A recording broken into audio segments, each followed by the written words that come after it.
এই যে লক্ষ্মী পুজোটা যে গেল, মানে আমাদের বাড়িতে পারলে আমার মা রান্নাই বন্ধ করে দেয়। খিদে পেয়েছে মা, দুপুর হোক, সন্ধ্যেবেলা, রাত্রিবেলা, মাঝরাতে, যখনই হোক আমার মাকে যদি বলে মা খিদে পেয়েছে, নাড়ু আছে কি, খই নাড়ু খা। সারাদিন একটা মানুষ খই নাড়ু খাবে? সারাদিন মানলাম আছে, সারাদিন খই নাড়ু খাবে? গরমকালে কিছু হলেই আম খা, আর লক্ষ্মী পূজার পরে কিছু হলে খই নাড়ু খা, খিদে পেয়েছে। আমি বললাম মা সন্ধ্যেবেলা একটুখানি চাউমিন করে দাও।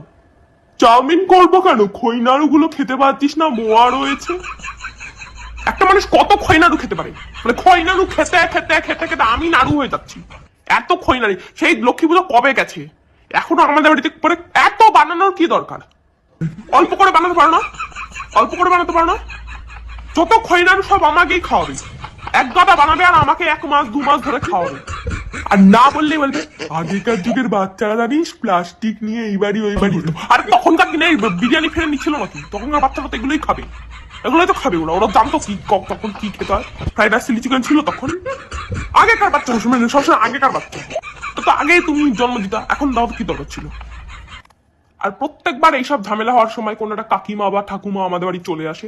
কোথা দিয়ে ভাই চলে আসে বুঝতে পারি না, কিন্তু চলে আসে। তারা বলবে আগেকার যুগে যাইতো প্লাস্টিক নিয়া ঘুরতো, এইদিকে এখনকার পোলা পাই। তুমি কি কাজে এসছো সেইটা করে চলে যাও, তোমার পোলা পাইনের গল্প করার কি দরকার ঠাকুমা? পোলা পাইনের গল্প শুরু করবে, আর আমার মা সেটা নিয়ে হ্যাঁ দেখেছি সেই সে। আমার মা কোনোদিনও আমার কথা ভাবে না, লোকে যা বলবে সেটা নিয়ে আমার কাছে। পাশের বাড়ির মেয়ে কি করছে, সেই কখন পড়তে বসছে, আরে ও কখন পড়তে বসবে সেটা আমার কি? ও কখন পড়তে বসবে সেটা ওর ব্যাপার, আমি বসবো না তখন, ওর টাইম অনুযায়ী আমি বসবো।